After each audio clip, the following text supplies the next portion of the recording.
Apakah nanti keterlibatan pengadilan TUN dalam hal ini untuk menguji keabsahan keputusan objek sengketa yang disengketakan ini tidak akan menimbulkan masalah baru begitu? Kita punya pengalaman, desain hukum pemilu kita itu orientasinya hanya DKPP, MK, pengadilan umum, sengketa TUN pemilu yang kategorinya sengketa TUN khusus begitu. Persoalan yang timbul hari ini tidak teridentifikasi oleh para pembuat undang-undang yang akan mempengaruhi proses, suka atau tidak suka ini akan mempengaruhi proses begitu. Kami minta nanti dari para ahli bisa membantu kami menjelaskan keterlibatan pengadilan TUN idealnya seperti apa begitu. Jadi itu bottom line-nya. Selebihnya kami minta penggugat fokus kepada substansi permasalahan yang misalnya kalau Pak Hamdan Julfa mau menerangkan tentang final dan mengikat putusan MK itu, poin tersebut diterangkan juga oleh Pak IGD Laguna begitu. Jadi ketika penggugat bertanya, tolong pertanyaannya itu sifatnya melengkapi keterangan-keterangan yang sudah saudara ajukan melalui pendapat ahli yang lain. Jangan mengulang-ulang poin yang sama begitu. Bisa dipahami ya? Supaya persidangan kita efektif begitu dan kita bisa fokus. Fokus dalam arti kita bisa melihat permasalahan ini dari berbagai perspektif yang sifatnya tidak mengulang-ulang begitu. Bisa dipahami ya? Tergugat juga demikian ya. Ini kesepakatan kita supaya kita ini bisa fokus. Jadi dengan demikian kami persilahkan dengan hormat Pak Hamdan Julfa untuk memberikan keterangan hal pertama. Pak Harsanto, Pak Prof. Jenal bisa di sini, bisa terserah gimana Bapak enaknya. Bu Titi juga demikian. Silakan.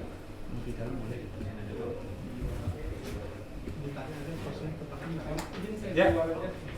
Silakan Pak Harsanto.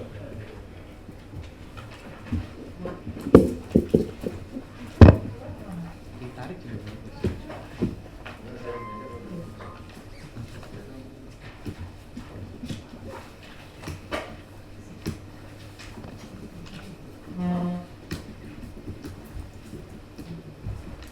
Silakan, kami persilakan langsung.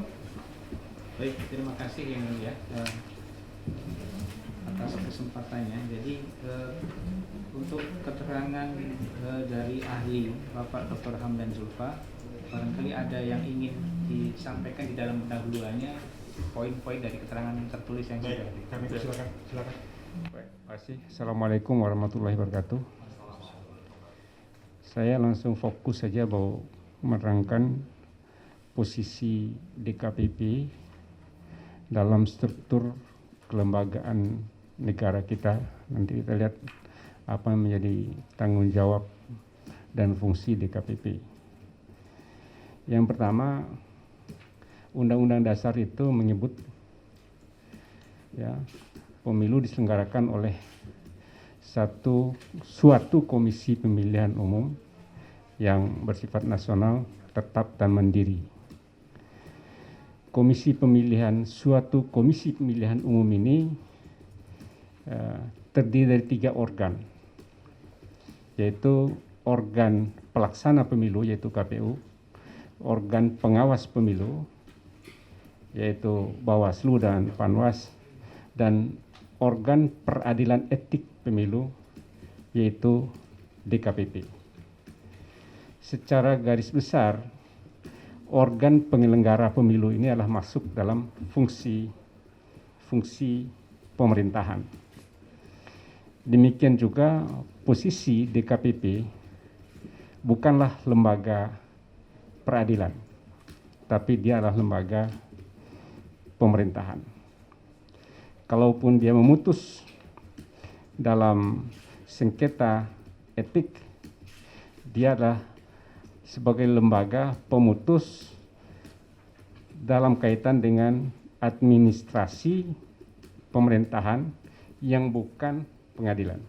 Jadi dia tidak termasuk dalam salah satu lingkup peradilan yang ada dari 3 lingkup peradilan, yaitu dari 4, peradilan umum, peradilan tun, agama, dan militer. Dia tidak masuk karena itu dia adalah lembaga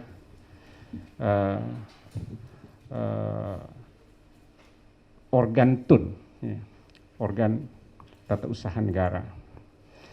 Karena dia organ tun, maka pertama keputusannya, kalaupun dalam undang-undang dikatakan final dan mengikat, adalah final dan mengikat di internal organ tun itu, dan tidak sama dengan final dan mengikatnya sebuah putusan peradilan. Karena itu final dan mengikat ini memberikan peluang untuk dipersoalkan di pengadilan tun. Kemudian yang kedua, karena dia adalah organ tun, maka dia tunduk pada prinsip-prinsip pejabat tun. Ya, pejabat tun itu ya harus melaksanakan segala tindakan dan keputusannya berdasarkan peraturan perundang-undangan yang berlaku. Dan kemudian yang kedua, tentu asas-asas umum pemerintahan yang baik. Sepanjang DKPP sebagai organ tun ditemukan tidak melaksanakan peraturan perundang-undangan yang berlaku dan berdasarkan asas-asas umum pemerintahan yang baik, maka putusan organ tun dalam hal DKPP bisa ditinjau dan dibatalkan oleh pengadilan. Itulah struktur umum dan posisi DKPP. Mungkin itu sebagai pengantar pandangan umum saya dalam perkara ini. Baik, terima kasih. Kemudian dari penjelasan yang saudara ahli sampaikan tadi bahwa di satu sisi DKPP adalah organ tata usaha negara, tapi di sisi lain undang-undang menentukan bahwa putusan DKPP itu final dan mengikat, sehingga timbul kesenjangan antara Dasolon dengan Dasein ketika seseorang yang dirugikan atas putusan DKPP itu hendak mengajukan gugatan ke Peradilan Tata Usaha Negara. Nah, kemudian di sini penggugat mengajukan gugatan kepada Peradilan Tata Usaha Negara atas keputusan Presiden yang memberhentikan penggugat. Nah, keputusan Presiden itu dikeluarkan atau ditetapkan atau diputuskan atas dasar putusan dari DKPP tadi yang kata saudara ahli final dan mengikat, tapi bagi Presiden, kemudian bagi KPU dan bagi Bawaslu. Nah, pertanyaannya adalah dalam konteks kalau tidak salah putusan Mahkamah Konstitusi terhadap uji material yang diajukan oleh Ram dan Shah itu di putusan nomor 31 tahun 2013. Itu kalau bisa dijelaskan oleh ahli filosofi dari putusan itu yang mengatakan bahwa meskipun putusan DKPP itu final dan mengikat, tapi tetap dapat diuji di Peradilan Tata Usaha Negara. Filosofinya bagaimana atau raison d'être-nya dari putusan pengujian undang-undang tersebut? Ya, tadi saya sudah sampaikan bahwa DKPP adalah organ tun yang mengadili masalah etik pelaksana pemilu maupun pengawas pemilu. Karena itu kalau boleh saya mencontohkan, sama saja dalam dewan apa namanya DPNS di Pegawai Negeri Sipil, komisi ya, komisi ASN yang memutuskan orang berhenti atau tidak, ya itulah posisinya.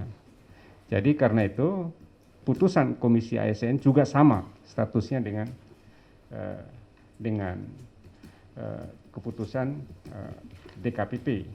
Nah, keputusan demikian memang final dan mengikat langsung bisa dilaksanakan, dieksekusi, tapi yang terkena yang bersifat individual final itu boleh membawa kasus itu ke pengadilan tun sebagai ke dalam peradilan tun. Itulah kira-kira filosofi dasar dari makna final dan mengikat itu, final mengikat itu langsung bisa dilaksanakan dalam internal proses pengangkatan maupun pemberhentian anggota KPU.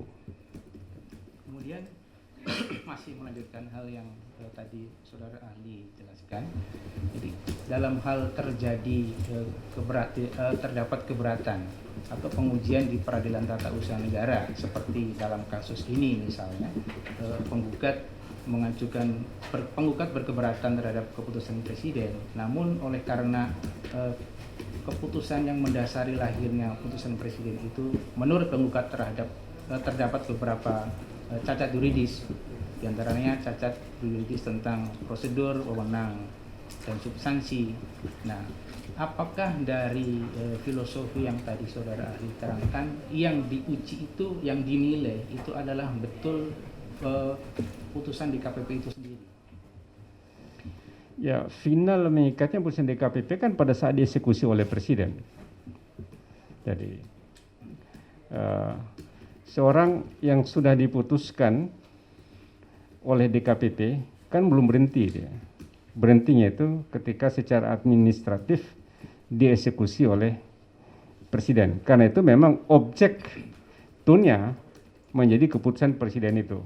Tapi keputusan presiden ini, ya, walaupun keputusan administratif, yang biasa kita istilahkan keputusan presiden itu, ada keputusan presiden yang hanya administratif saja, sebagai kepala negara, dia hanya memenuhi persyaratan administratif bahwa harus ada keputusan presiden. Sebenarnya proses yang sudah jalan itulah yang menjadi dasar. Sama dengan pengangkatan hakim konstitusi, pengangkatan hakim agung, harus dengan keputusan presiden. Presiden hanya sebagai administratif saja. Jadi kalau dipersoalkan, ya persoalannya adalah pada proses sampai kepada keputusan atau alasan presiden untuk memberhentikan itu dengan adanya usulan misalnya dari karena adanya putusan DKPP. Memang formilnya adalah keputusan presiden, tapi materialnya sebenarnya adalah proses keluarnya keputusan presiden itu yang didasari oleh keputusan DKPP. Dan keputusan DKPP itulah yang menjadi persoalan. Jadi presiden tidak bisa persoalkan, presiden tidak bisa menolak, ya, apapun keputusan DKPP karena presiden hanya bersifat administratif mengeluarkan keputusan. Kira gitu. Jadi kesimpulannya yang dinilai dalam gugatan ini memang adalah soal putusan DKPP itunya yang ya, betul. Dan sebagainya. Betul. Baik. Kemudian selanjutnya tadi memperdalam keterangan ahli bahwa DKPP salah satu dari penyelenggara pemilu di bidang penegakan etik. Nah, meskipun demikian, kalau menurut doktrin bahwa meskipun dia organ tata usaha negara, tapi ketika dia menjalankan tugas yudikatif atau mengadili, dia tunduk, lembaga itu tunduk pada azas-azas peradilan, misalnya due process of law dan audi et alteram partem, gitu. Nah, dalam hal misalnya terjadi suatu proses yang tidak due process of law, misalnya karena suatu aduan sudah dicabut. Jadi pengaduan sudah dicabut di dalam sidang pertama misalnya belum pernah ada disampaikan pokok-pokok aduan. Nah, akan tetapi kemudian pun tidak ada pengesahan alat bukti, bahkan yang soal yang lain lagi, teradu yang seharusnya ada hak untuk membela diri belum juga diberikan kesempatan. Nah, kalau dari sisi azas-azas peradilan yang due process of law, ya, apakah itu dapat dikatakan sebagai suatu pelanggaran proses peradilan? Ya, karena DKPP ini keputusannya bisa mengakibatkan orang berhenti atau tidak berhenti dari suatu jabatan. Jadi keputusannya sangat penting dan proses pengambilan keputusannya ya harus memenuhi dua tadi. Satu, peraturan perundang-undangan yang berlaku dan asas-asas umum pemerintahan yang baik.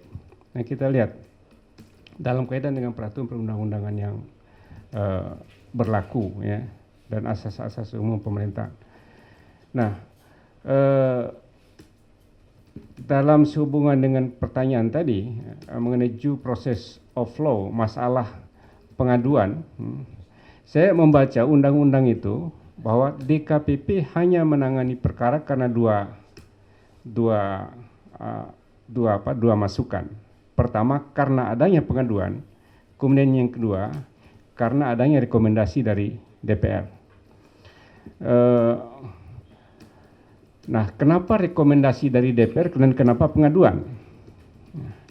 Kenapa rekomendasi DPR tidak dinamakan pengaduan? Ini kan jadi pertanyaannya. Nah, kalau rekomendasi DPR itu menyangkut kepentingan yang bersifatnya publik, karena kepentingan umum yang harus dijaga. Nah, kalau pengaduan adalah kepentingan yang terkait dengan pengadu.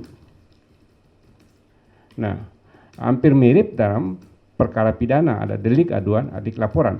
Kenapa undang-undang tidak menamakan pengaduan itu sebagai laporan? Artinya, memang harus ada orang yang dirugikan, sehingga DKPP, orang yang dirugikan dan orang yang merasa dirugikan itu mengajukan perkara yang DKPP, baru DKPP boleh memproses. Jadi, tidak boleh tanpa pengaduan.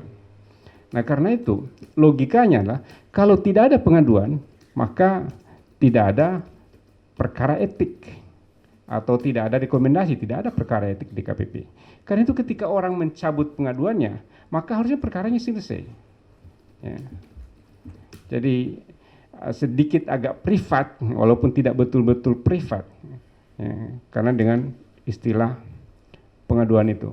Jadi kalau perkara dicabut, harusnya itu juga tidak diproses, karena orang yang mengadu di situ kan dia punya legal standing karena kepentingan terganggu maka dia mengadu, ya.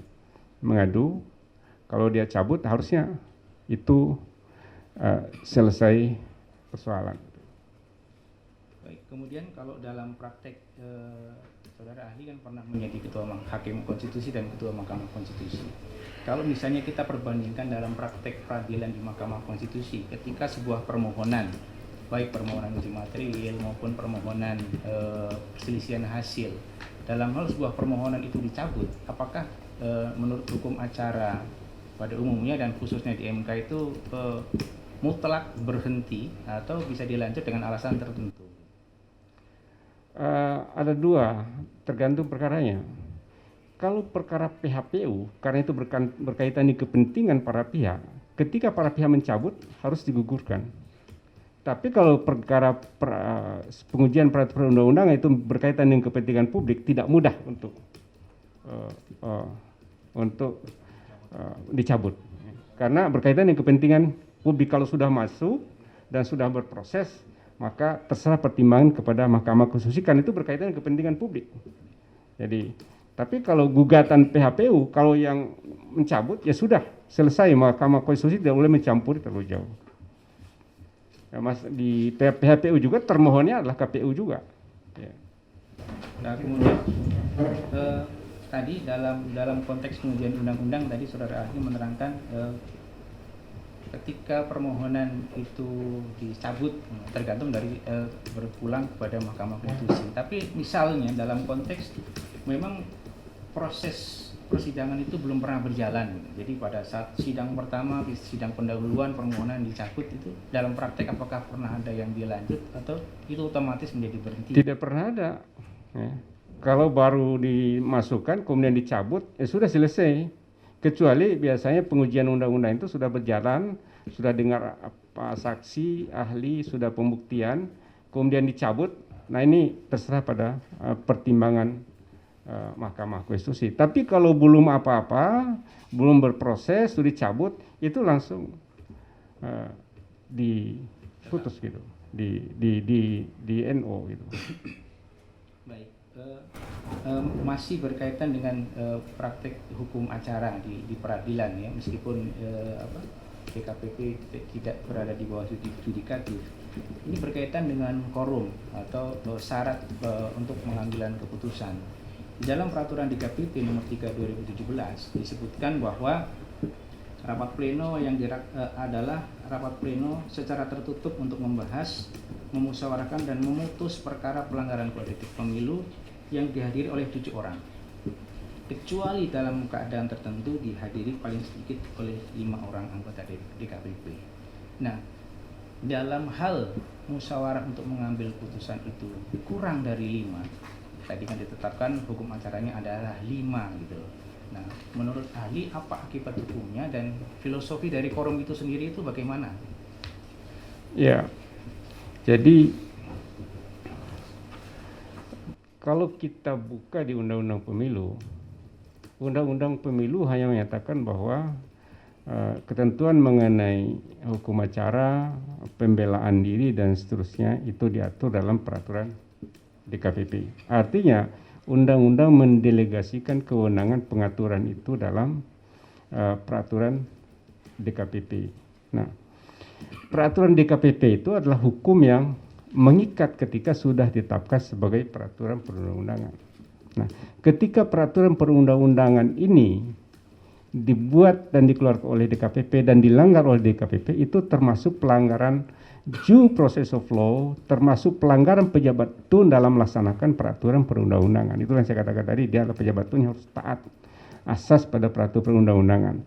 Dia tidak boleh mengeluarkan keputusan tanpa mengubah peraturan yang dia buat yang menyimpang dari peraturan perundang-undangan itu. Jadi kalaupun dia membuat sebuah keputusan seandainya yang menyimpang dari itu, bukan menyimpang, dia ubah dulu peraturannya, baru dia boleh mengeluarkan keputusan yang sesuai dengan peraturan itu. Nah, konsekuensi hukumnya ini adalah keputusan yang melanggar prinsip due process of law, keputusan yang melanggar peraturan perundang-undangan yang berlaku, ya, dan tentu otomatis dalamnya keputusan yang melanggar asas-asas umum pemerintahan yang baik, maka keputusan itu harus dibatalkan. Harus dibatalkan. Jelas sekali karena quorumnya 7, setidak-tidaknya 5. Kalau kurang dari 5, sudah di bawah setidak-tidaknya, kan jelas sekali. Jadi itu aturan delegasi dari undang-undang. Maka dialah peraturan yang mengikat. Baik. Terima kasih. Pertanyaan terakhir sebelum lanjutkan rekan kami, berkaitan dengan tadi yang saudara ahli sampaikan bahwa DKPP sebagai organ tata usaha negara terikat dengan asas-asas umum pemerintahan yang baik. Nah, di dalam asas-asas umum pemerintahan yang baik itu juga ada yang namanya larangan untuk adanya konflik of interest. Adanya larangan konflik of interest. Misalnya itu tujuannya adalah untuk memagari agar tidak satu pun dari anggota pemutus yang diuntungkan mungkin ya larangannya. Nah, dalam hal diketahui ada satu dokumen yang ditetapkan oleh DPR RI Komisi 2 bahwa salah satu anggota yang memutus adalah daftar tunggu dari KPU pengganti PAW. Dalam proses pemberhentian ini terlibat ikut memutus. Nah, apakah dalam prinsip conflict of interest itu masuk kategori sebagai prinsip yang melanggar ketidakberpihakan, sebagai suatu bentuk conflict of interest dan suatu bentuk tindakan yang menguntungkan salah satu anggota pemutus? Menurut ahli bagaimana? Dalam melihat kasus seperti ini, ya, pertama memang menghadapi suatu dilema, ya. Dilema pertama bahwa syarat quorum harus dalam jumlah sekian. Ya. Kemudian yang kedua, ada anggota yang konflik of interest, itu dilema. Karena itu harus dilihat secara kasuistis. Ada tidak dalam pengambilan keputusannya itu yang kelihatannya menyimpang dari asas-asas umum pemerintahan yang baik atau peraturan perundang-undangan sehingga memang ada konflik of interest gitu. Jadi harus dilihat secara kasuistis karena itu dalam posisi yang dilema. Ya. Jadi harus dilihat dalam satu rangkaian keputusan itu dikeluarkan, ada nggak asas-asas umum pemerintahan yang baik, ya. Kemudian yang kedua, ada tidak pelanggaran peraturan undang yang berlaku sehingga keputusan itu dikeluarkan. Nah, kenapa bisa sampai pelanggaran? Maka bisa ditemukan situ ada konflik of interest dengan mudah sekali. Karena itu ini saya yang katakan ini harus kasuistis betul untuk melihat ada tidaknya konflik of interest. Karena di sisi yang lain dia tidak boleh mundur, karena kalau enggak tidak bisa juga mengambil keputusan kalau kita mengambil posisi korum. Ya. Saya kira itu. Ya, baik, memperdalam sedikit soal itu. Jadi ada sebuah video persidangan pertama. Jadi karena itu disiarkan live di media sosial Facebook, itu terekam betul bagaimana proses dari awal sampai dengan terakhir 11 menit sidang pertama tersebut. Nah, apakah misalnya dari audio visual itu kita bisa melihat dengan kasat mata bahwa anggota pemutus itu yang ada di dalam daftar pengganti PAW itu yang paling aktif berkehendak untuk tidak menerima pencabutan pengaduan? Apakah itu bisa menjadi petunjuk bahwa itu ada konflik of interest? Ini bisa didalami lebih lanjut, tapi itu patut diduga karena harus mulai pembuktian lebih lanjut. Ya. Karena ini kasuistis betul, jadi saya tidak bisa langsung memastikan. Ya. Tapi itu patut diduga keras gitu, jadi harus dilihat secara lebih detail karena ternyata kasus ini sudah dicabut, ada yang keberatan untuk dicabut dan sudah diputuskan untuk tidak dilanjutkan, tapi dilanjutkan kembali pada suatu hari yang lain, padahal kasusnya itu harusnya sudah di stop gitu. Sudah stop, dilanjutkan dengan izin. Saudara ahli Pak Hamdan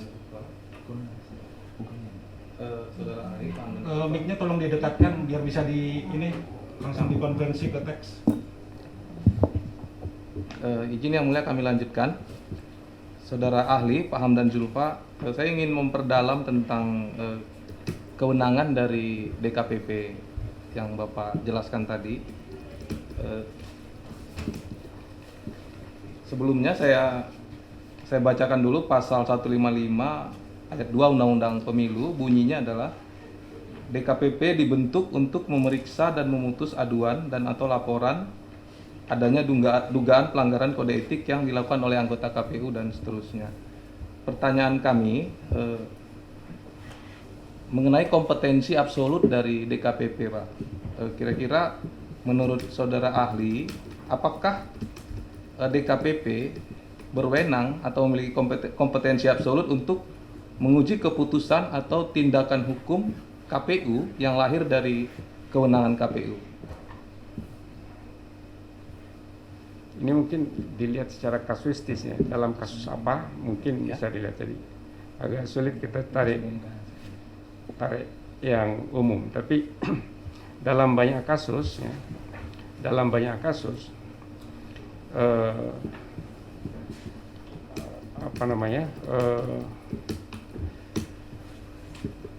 misalnya kaitan dengan pelaksanaan putusan Mahkamah Konstitusi.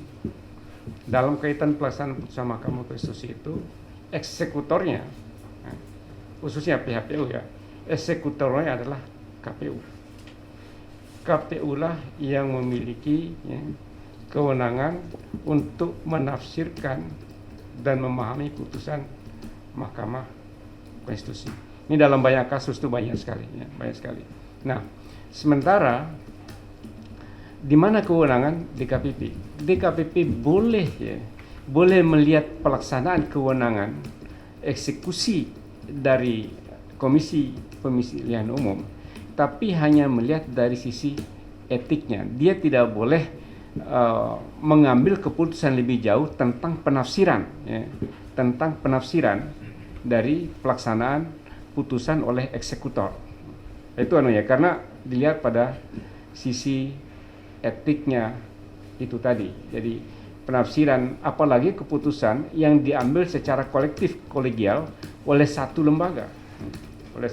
Tapi jika ditemukan bahwa dalam pengambilan keputusan itu misalnya ada konflik of interest atau ada hal-hal lain tidak memenuhi due process flow, ada pelanggaran-pelanggaran, itu boleh karena itu berkaitan dengan etik.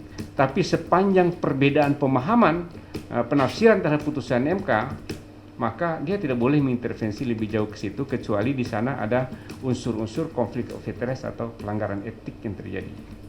Ya, kami pertajam lagi, perdalam lagi, saudara ahli, tentang kewenangan DKPP tadi, batas kewenangan DKPP. Kami ada mengajukan bukti di dalam persidangan ini, putusan Mahkamah Konstitusi nomor 115 tahun 2013. Kuasa penggugat, poin-poin yang saudara tanyakan sudah termuat terang benderang di keterangan ahli. Kami, menurut hemat kami, kalau tidak ada hal lain di luar yang sudah diterangkan di pendapat tertulis, barangkali kita kasih kesempatan dulu ke tergugat. Siap ya? Gitu ya? Ya, cukup. Kami persilakan tergugat untuk mengajukan pertanyaan kepada ahli. Siap, mohon izin. Saudara ahli, selamat sore. Kalau boleh saudara ahli jelaskan sebagai pakar hukum tata negara terkait dengan kewenangan DKPP ini adalah memeriksa, sebagaimana tadi disampaikan, adalah memeriksa dugaan pelanggaran etik. Dalam hal ini, ketika DKPP menyatakan dalam putusan terdapat pelanggaran etik, apakah itu sesuai dengan kewenangan yang dimiliki oleh DKPP? Ya, kewenangannya cuma sampai kepada kesimpulan dia ada pelanggaran etik atau tidak, ada proses due process of law, karena setiap tindakan dari organ tun harus berdasarkan due process of law. Dalam hal ini, ketika membuktikan adanya due process of law yang dilanggar atau tidak dilanggar, apakah tepat jika yang menjawab itu adalah presiden? Ya, presiden harusnya kan hanya pengambil administratif yang terakhir saja. Harusnya itu yang melaksanakan itu harus didengar dengan baik, yaitu DKPP harus memberikan keterangan untuk sejelas-jelasnya tentang kenapa sampai kepada keputusan itu. Pasti presiden, karena kewajiban administratifnya tinggal tanda tangan saja, dia tidak boleh nolak, tidak dalam posisi itu. Dalam hal ini presiden memang tidak ada kewenangan untuk menilai putusan DKPP dalam hal ini. Tidak ada, betul. Dia hanya melaksanakan saja. Dia melaksanakan, mengeluarkan suatu keputusan. Karena itu administratif. Terkait dengan tadi poin yang disampaikan oleh pihak tergugat, saudara ahli, terkait dengan pencabutan laporan atau pencabutan pengaduan. Namun izin yang mulia, pasal 19 menyatakan dalam hal pengaduan telah dicatat dan berita acara verifikasi dicabut pengadu, DKPP tidak terikat dengan pencabutan pengaduan dan atau laporan. Dalam hal ini, ketika DKPP melanjutkan pemeriksaan etik, apakah DKPP bertentangan dengan ketentuan ini?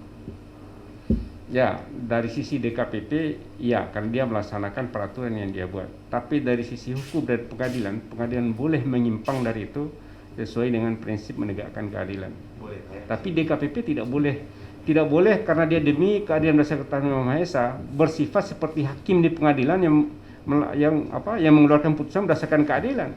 Dia terikat pada peraturan perundang-undangan yang berlaku dan asas pemerintahan yang baik. Itu beda dengan hakim pengadilan. Terikat pada peraturan perundang-undangan berlaku, Ya. termasuk peraturan DKPP nomor Ya. 3 tahun 2017.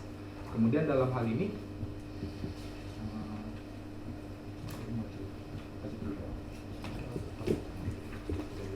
Ya, mungkin mohon izin, ini saudara ahli, saya kan mau pertajam terkait dengan keterangan saudara ahli yang menyatakan bahwa segala keputusan DKPP itu memang harus sesuai dengan due proses ya. Saudara tergugat, mic-nya tolong Oh, iya. didekatkan. Ya. Jadi segala keputusan yang dikeluarkan oleh DKPP itu harus sesuai dengan prosedur. Tadi kan saudara ahli mengambil filosofi dari pencabutan di proses peradilan MK ya, saudara ahli. Nah, ketika di sebuah proses pengambilan keputusan DKPP itu memang ada seperti yang disampaikan rekan saya tadi, bahwa ketika memang sudah aduan dicabut, tetapi DKPP mempunyai hak prerogatif untuk melanjutkan, dan itu sudah benar-benar istilahnya terstated dalam peraturan DKPP. Apakah menurut saudara ahli DKPP melanggar peraturan tersebut? Terima kasih. Jadi gini, di Ya. situ kan DKPP diberikan dua kewenangan untuk karena pencabutan itu digugurkan atau dilanjutkan. Ya. Dalam hal apakah seharusnya DKPP tidak melanjutkan ini ya, karena sudah ada pencabutan, ya, maka itu adalah kewenangan penilaian dari hakim di pengadilan. Jadi penilaiannya apakah dia memproses lebih lanjut ini sudah tepat atau tidak, nanti akan dilihat di pengadilan tata usaha negara. Itulah kewenangan pengadilan tun, karena nanti dilihat case by case-nya. Nah, boleh pengadilan menyatakan bahwa tidak seharusnya DKPP tidak memilih untuk melanjutkan, tetapi memilih untuk memberhentikan perkara itu. Kan bisa dilihat di case-nya. Karena dua pilihan. Terkait dengan final dan mengikat, satu poin yang mulia untuk mempertajam. Tadi ahli menyatakan bahwa putusan DKPP itu mengikat final dan mengikat secara internal, dalam hal ini mengikat kepada presiden. Dengan demikian sebenarnya pihak yang dirugikan tetap bisa mengajukan keberatan terhadap putusan DKPP tersebut sebagai suatu objek gugatan tun, karena dia merupakan keputusan tun. Dalam hal ini apakah dimungkinkan pihak yang merugikan mengajukan gugatan petun langsung terhadap putusan DKPP tersebut? Kalau saya bisa saja, tapi karena sudah ada sampai kepada keputusan presiden itu menjadi final, dan individual dan final itu ada di situ.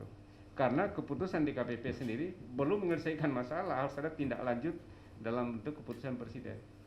Dalam hal itu terkait dengan menggugat keputusan presiden, maka materi yang digugat adalah seharusnya objek gugatan itu, ya, untuk keputusan presiden. Padahal sementara tadi saudara ahli katakan bahwa keputusan presiden ini keputusan tun yang sifatnya administratif, tidak ada hal-hal material di dalamnya, itu ada di putusan sebelumnya, yaitu putusan DKPP. Nah, makanya objek putusannya adalah keputusan presiden, dan putusan presiden tidak mungkin keluar kalau tidak ada putusan DKPP. Siap. Kalau putusan DKPP harus dipersalahkan, maka otomatis nanti keputusan presiden bisa dibatalkan. Berarti yang harus dipermasalahkan adalah putusan DKPP. Betul. Oke. Dalam hal itu berarti ketika ini permasalahan adalah putusan DKPP, pihak yang juga harus ada dalam pembuktian ini adalah DKPP, karena dia mengeluarkan putusan DKPP tersebut. Ya, DKPP harusnya hadir memberikan keterangan, karena objek ini sekali lagi objek keputusan tun yang digugat adalah keputusan presiden, karena inilah yang final. Tapi keputusan DKPP itu karena putusan presiden hanya administratif. Betul. Maka problemnya kan di DKPP. Di putusan DKPP sebagai proses yang tidak terpisahkan dengan keputusan presiden. Siap. Maka objeknya itu memang di keputusan presiden. Udah betul. Siap. Dalam hal ini mohon izin yang mulia meneruskan lagi sekali lagi terkait dengan tata usaha negara ini. Dalam hal objek gugatan ketika nanti dinilai oleh majelis hakim bertentangan dengan peraturan perundang-undangan atau UPB, maka yang dicabut adalah objek gugatan. Ya, betul. Betul. Dalam hal ini ketika objek gugatan adalah keputusan presiden, yang dicabut hanya keputusan presidennya, tidak bisa mencabut putusan DKPP-nya. Nanti tentu kaitan terserah kepada permohonan. Jadi nanti kewenangan hakim. Untuk menilai apa ya, sesuai dengan apa ya. Ya, siap. Sementara cukup ya mulia. Baik, dari kami pertanyaan yang kami ingin ajukan kepada ahli, misalkan suatu putusan pengadilan begitu yang yang membebankan kepada penyelenggara pemilu, dalam hal ini KPU, putusan tersebut kemudian menimbulkan penafsiran atau keraguan-raguan bagi penyelenggara pemilu untuk melaksanakannya begitu.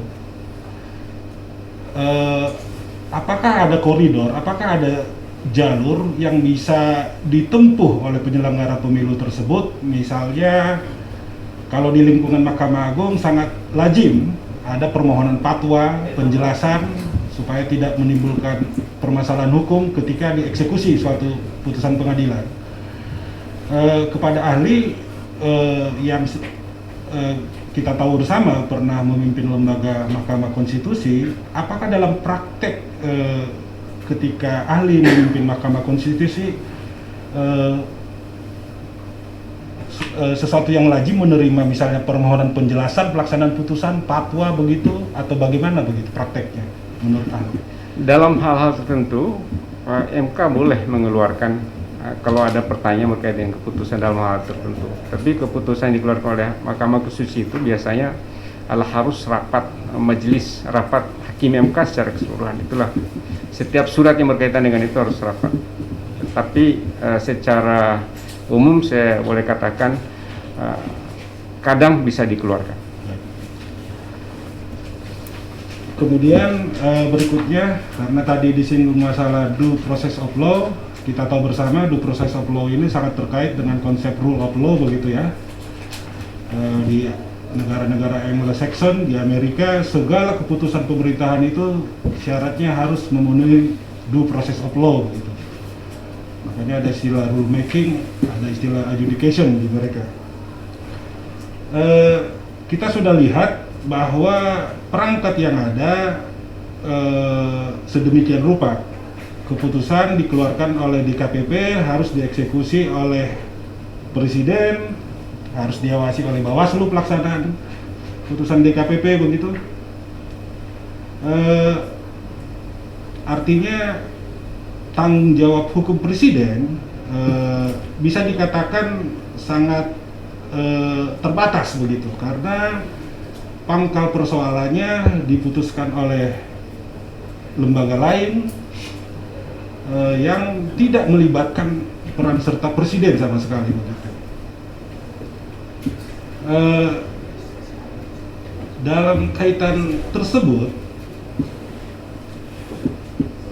dalam konteks penegakan negara hukum, ruang apa yang bisa dilakukan oleh Presiden ketika timbul permasalahan seperti sekarang?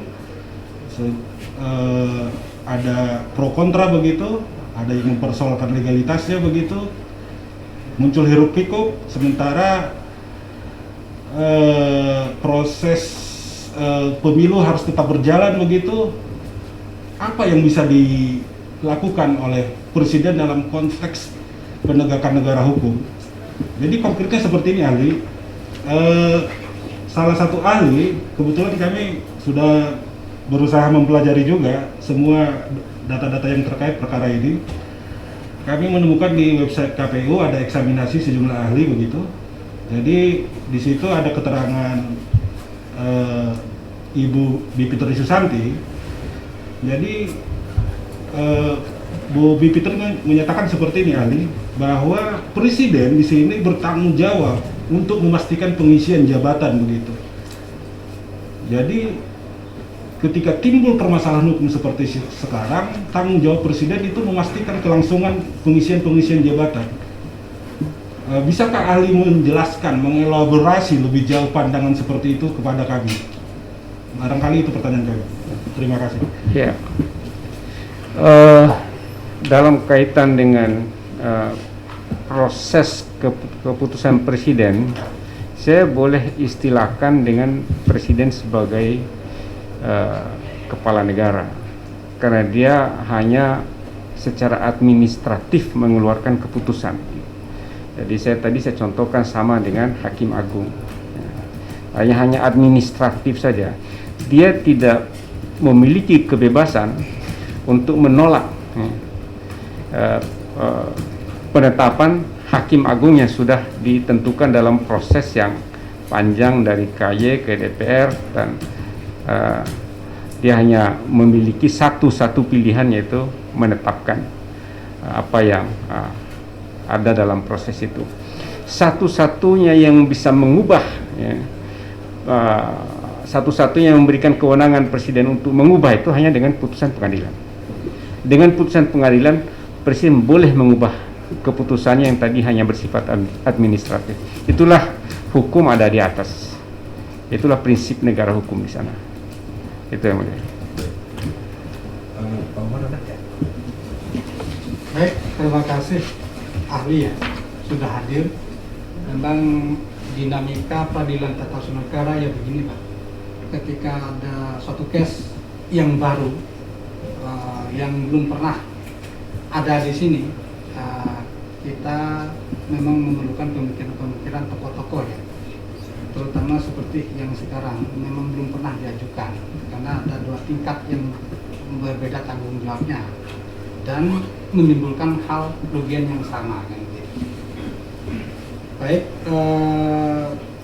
pertanyaan saya ya, karena tadi sudah disampaikan melalui penafsiran dari putusan Mahkamah Konstitusi nomor 31 PUU ya, 11 Romawi 2013, ini dikutip dari pokok-pokok keterangan ahli ya dari Bapak yang menafsirkan bahwa putusan final dan mengikat DKPP tidak dapat disamakan dengan putusan final dan mengikat dari lembaga peradilan pada umumnya, ya kan begitu. Pokoknya demikian. Ini kan di peradilan tata usaha negara juga dikenal bahwa putusan TUN yang menjadi kewenangan TUN adalah konkret, individual dan final. Finalnya sama-sama final sebenarnya. Hanya saja yang di situ ada mengikatnya. Barangkali di sini adalah semacam peradilan semu karena tidak ada tingkat bandingnya ya, sehingga output dari DKPP itu mengikat, sama seperti keputusan-keputusan lain. Ketika final dia mengikat tapi tidak dibahasakan dalam peraturan perundangan yang mengikat. Nah, dalam konteks ini apakah saksi ingin mengatakan bahwa keputusan DKPP itu yang konkret final dan mengikat itu sama dengan konkret, individual dan final seperti putusan pejabat tata usaha negara yang lainnya? Ya. Dari sisi substansi sama, karena terhadap putusan itu bisa di-challenge ke pengadilan. Bisa ya? Ya. Artinya putusan DKPP itu sama artinya dengan keputusan pejabat tata usaha negara yang lain. Meskipun Betul. itu ada mengikat itu hanya istilah embel-embel karena tidak ada banding di atasnya. Betul. Karena dia final, ya jelas mengikat. Ya. Sama seperti keputusan pejabat tata usaha negara, final juga, Ya. mengikat juga sebenarnya, tapi Ya. tidak dibahasakan. Ya karena dia bukan peradilan Ya, semua. betul. Gitu ya. Baik, yang kedua, kalau itu sudah mengikat, sudah bisa diajukan ke peradilan tata usaha negara untuk membatalkannya, kan demikian. Kalau misalnya yang digugat itu adalah keputusan presidennya yang digugat, bagaimana keadaan hukum dari DKPP tersebut? Apakah dia masih hidup atau tidak? Karena ini tidak dibahas sama sekali atau tidak dijadikan objek di pengadilan tata usaha negara, sementara putusan akhirnya yang dari presiden itu sudah kita batalkan, seandainya dibatalkan. Bagaimana posisi dari putusan DKPP? Putusan DKPP itu sendiri dengan pembatalan, katakanlah ini ada pembatalan dari pengadilan terhadap keputusan presiden, maka tentunya itu akan menyasar pada penilaian terhadap keputusan DKPP. Tidak mungkin keluar putusan yang membatalkan keputusan presiden tanpa penilaian terhadap keputusan DKPP, karena itulah sebagai sebab adanya keputusan presiden. Karena itu putusan pertimbangan dalam putusan pengadilan itulah yang menentukan bahwa ada pelanggaran terhadap peraturan perundang-undangan dan asas-asas umum pemerintahan yang baik dalam keputusan DKPP, keputusan DKPP yang berakibat pada putusan akhir yang dikeluarkan pada presiden itu yang harus dibatalkan. Jadi ini satu rangkaian putusan satu kesatuan dengan keputusan presiden. Ya. Kalau saya ilustrasikan dengan norma, misalnya norma di atas ketika dibatalkan maka segala sesuatu norma yang di bawahnya ikut batal. Betul. Apakah ini sama saudara ahli ingin mengatakan bahwa ketika putusan presiden itu dicabut sama artinya dengan atau kedudukan dari putusan DKPP itu tidak berlaku lagi? Tidak berlaku lagi, karena dengan demikian, karena tidak mungkin, karena eksekusi putusan DKPP kembali kepada presiden. Keputusan presiden sudah dibatalkan, sudah dibatalkan, maka akan menyasar langsung mau tidak mau kepada keputusan DKPP, kan tidak mungkin lagi bisa dilaksanakan. Ya. karena pola di peradilan tata usaha negara itu kan ada prosedur dan substansi. Ya. Kalau hanya menilai pola prosedur dan substansi keputusan presiden kan sedikit sekali, Ya. maka menyasar kepada DKPP. DKPP. Baik, yang kedua mengenai pencabutan, saya dua pertanyaan lagi. Karakteristik setiap peradilan itu berbeda-beda, perdata berbeda, kemudian tata usaha negara berbeda, kemungkinan rule di dalam DKPP berbeda, Mahkamah Konstitusi berbeda. Hanya saja prinsip umum, ada mewakili individu, ada juga mewakili kepentingan publik. Kalau di DKPP tadi ada pelaporan ya, individu, ada atas dasar permintaan dari DPR. Kemudian kalau di Mahkamah Konstitusi ada PHPU, ada juga HUM. Gitu. HUM itu berbeda karakteristiknya dengan yang satu. Kalau di peradilan tata usaha negara ada step-step. Pencabutan gugatan itu bisa serta-merta pengadilan menyatakan harus ya, kewajiban pengadilan karena sudah dicabut itu mengeluarkan penetapan pencabutan manakala belum ada jawaban dari tergugat. Apabila sudah dijawab oleh tergugat, maka ada rule lain. Pengadilan hanya dapat ya itu mengabulkan atau tidak mengabulkan kalau seizin dari tergugat. Nah, artinya ada perbedaan-perbedaan di dalam pemahaman yang sedemikian. Nah, saya baca khusus untuk DKPP di pasal 19 PDKPP.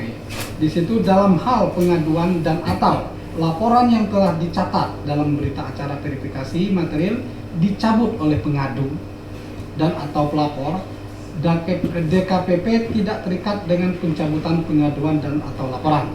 Itu bahasa dari ini. Ini kan tidak terikat, ini kan multi tafsir. Ya. Dia tidak terikat dengan pencabutan, ya kan. Kemudian dia bisa menafsirkan lain karena ada pencabutan, Ya. tidak berfungsi lagi kan begitu. Apakah demikian? Ya betul. Jadi DKPP boleh melanjutkan dan boleh tidak melanjutkan kalau memahami dari pasal itu. Tapi kapan dia harus melanjutkan dan kapan dia harus memberhentikan itu tergantung pada penilaiannya di dalam case itu. Jadi kalau saya boleh melihat fakta seandainya dicabut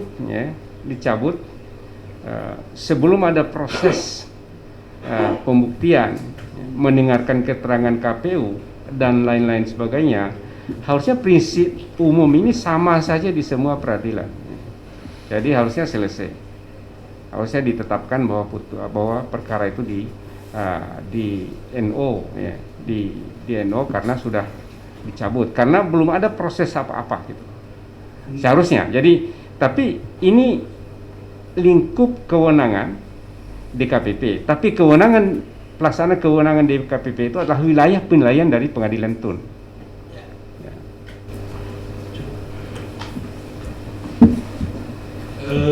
Pak Sapat ada? Mungkin terakhir ini dari majelis. Tadi sebagaimana ditanyakan oleh rekan kami bahwa DKPP berwenang untuk meneruskan pemeriksaan walaupun pengaduan tersebut telah dicabut, dan itu diatur melalui peraturan DKPP begitu.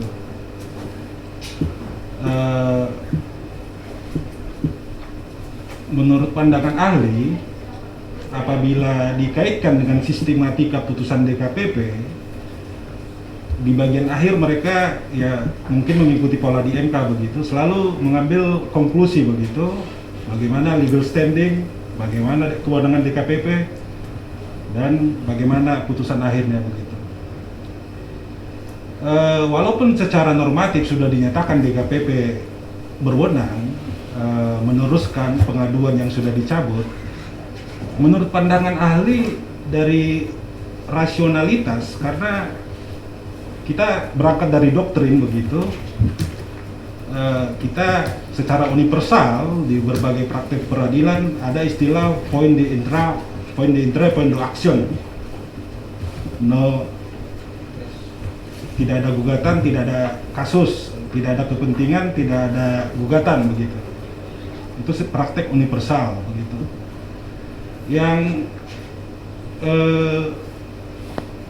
menjadi persoalan sekarang, bagaimana menjelaskan bahwa ketika DKPP menyimpulkan si pengadu memiliki legal standing, dan itu dinyatakan dalam case ini begitu, padahal dari segi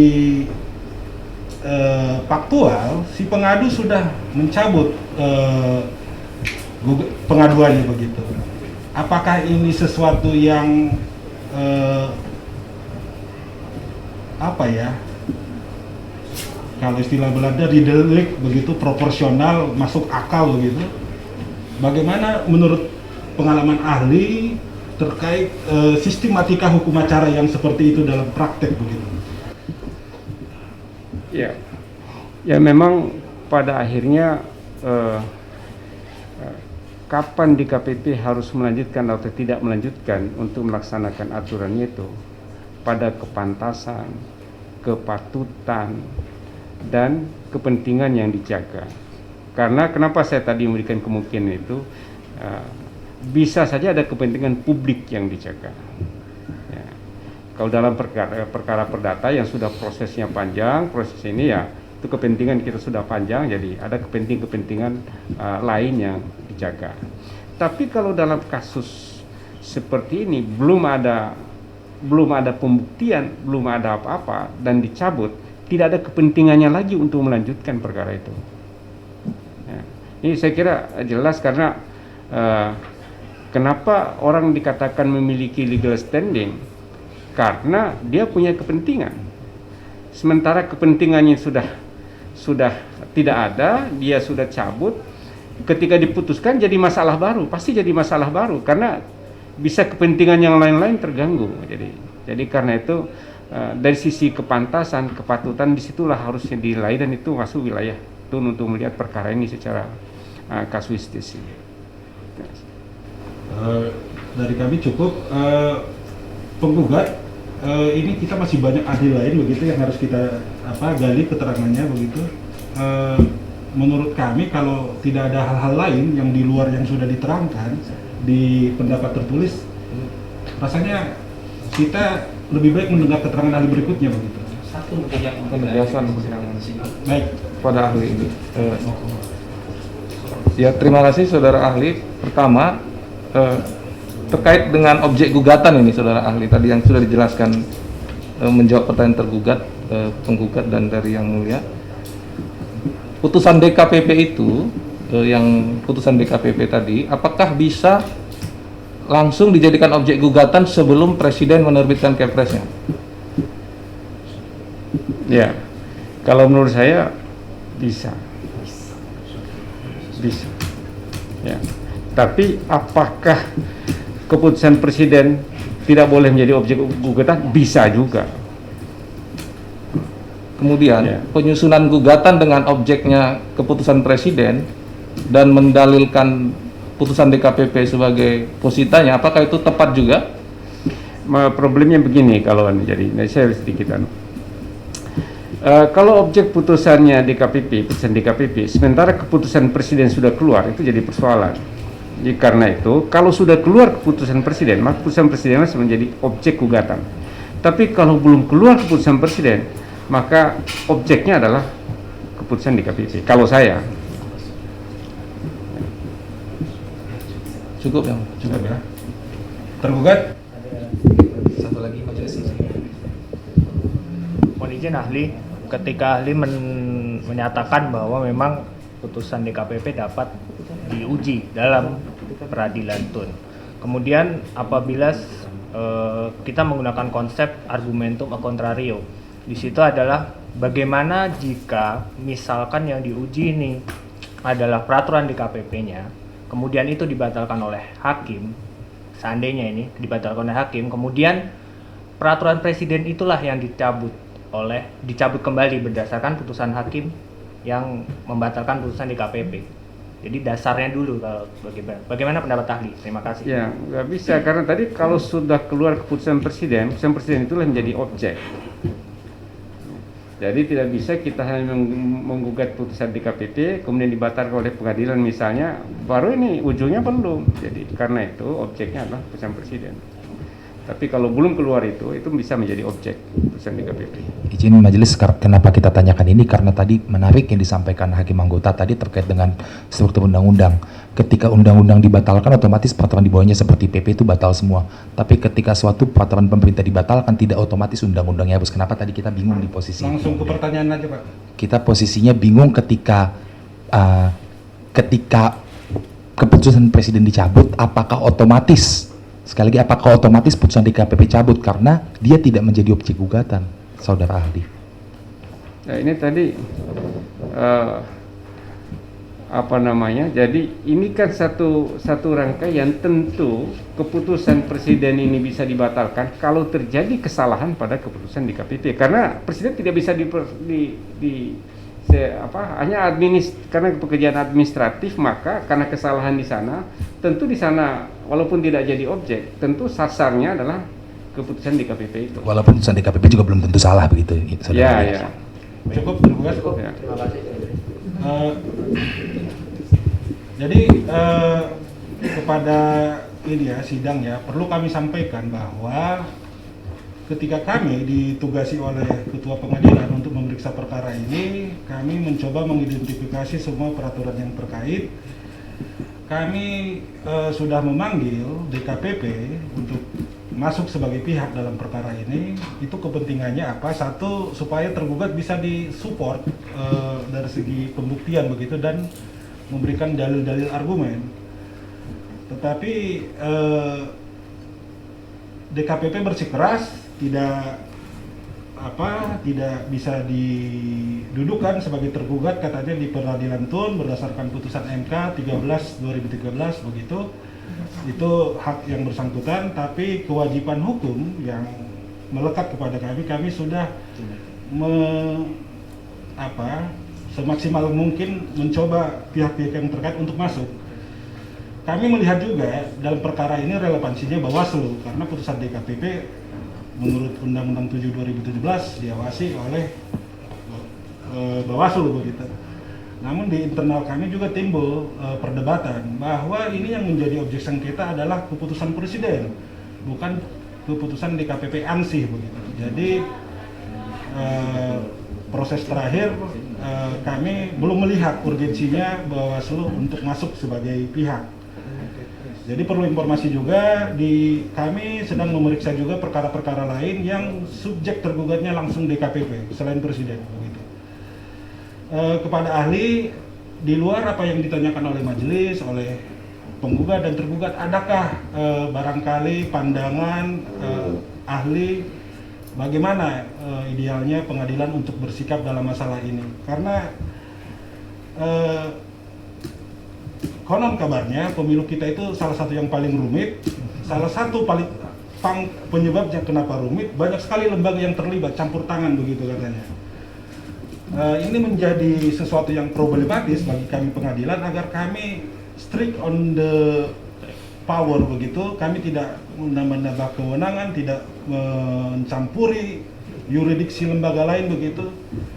Kira-kira apa pandangan ahli kepada pengadilan, dalam hal ini Pengadilan Tun yang diberi tanggung jawab untuk menyelesaikan sengketa dalam permasalahan ini? Ya, jadi sekali lagi bahwa keputusan KPU ya, termasuk dalam 3 tadi ya, Bawaslu dan DKPP adalah bagian dari pelaksanaan keputusan bentuk tindakan organ tata usaha negara, kecuali berkaitan dengan penetapan hasil pemungutan suara. Penetapan hasil pemungutan suara itu bukan menjadi objek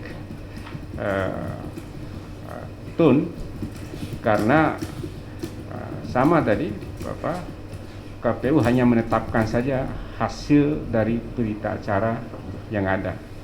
Oleh karena itu, tentunya seluruh pelanggaran-pelanggaran administratif yang dilakukan oleh KPU menjadi kewenangan TUN untuk mengadilinya.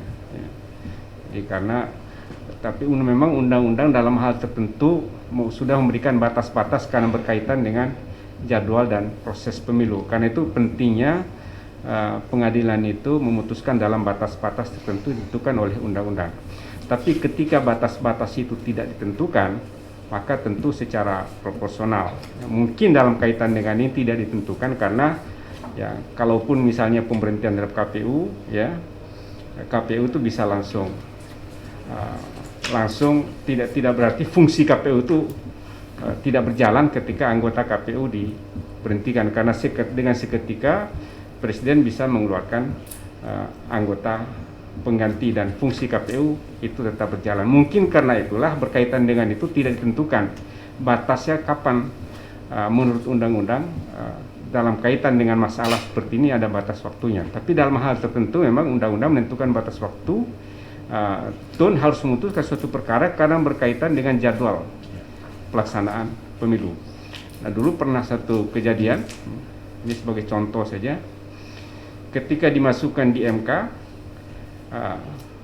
sudah selesai penetapan hasil, tapi ada masalah menggantung, masalah syarat calon kepala daerah yang masih dipersoalkan di TUN, ya masih persoalan itu dan masih putusan PT UN.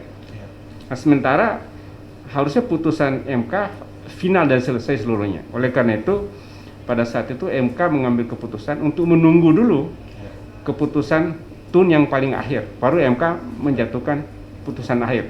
Ini semata-mata tidak terjadi tabrakan dalam dua keputusan lembaga peradilan. Oleh karena itu setelah itu rupanya undang-undang mengatur bahwa segala masalah administratif dalam penyelenggaraan pemilu harus diputus sebelum akhir dalam putusan Mahkamah Konstitusi, karena ada tahap-tahapan yang tidak boleh dilewati. Baik, kepada ahli kami ucapkan terima kasih atas keterangan yang diberikan di persidangan ini. Dengan keterangan yang diberikan semoga dapat membantu majelis untuk menyelesaikan perkara ini sebaik-baiknya. Bagi kami perkara ini bukan semata-mata perkara penggugat atas nama Ibu Nopida Ginting begitu. Kami ingin perkara ini kalau memang ada keluhan sistemik dalam sistem kepemiluan kita ini, nanti putusan ini bisa membantu begitu para pembuat kebijakan, penyusun undang-undang untuk bisa memperbaiki sistem agar kalau diistilahkan keadilan pemilu itu benar-benar bisa diwujudkan. Semakin hari semakin matang sistem pemilu kita begitu. Jadi itulah dari awal kami sangat aktif kepada penggugat, membebankan beberapa pembuktian kepada tergugat juga demikian, semata-mata oleh karena itu karena ini kabarnya RUU Pemilu mau dibahas lagi, direvisi lagi. Ya mudah-mudahan dari kasus ini terlepas dari putusan akhirnya nanti ada kontribusi untuk perbaikan sistem ke depan. Seperti itu. Terima kasih ahli ya. Ya, terima kasih Pak.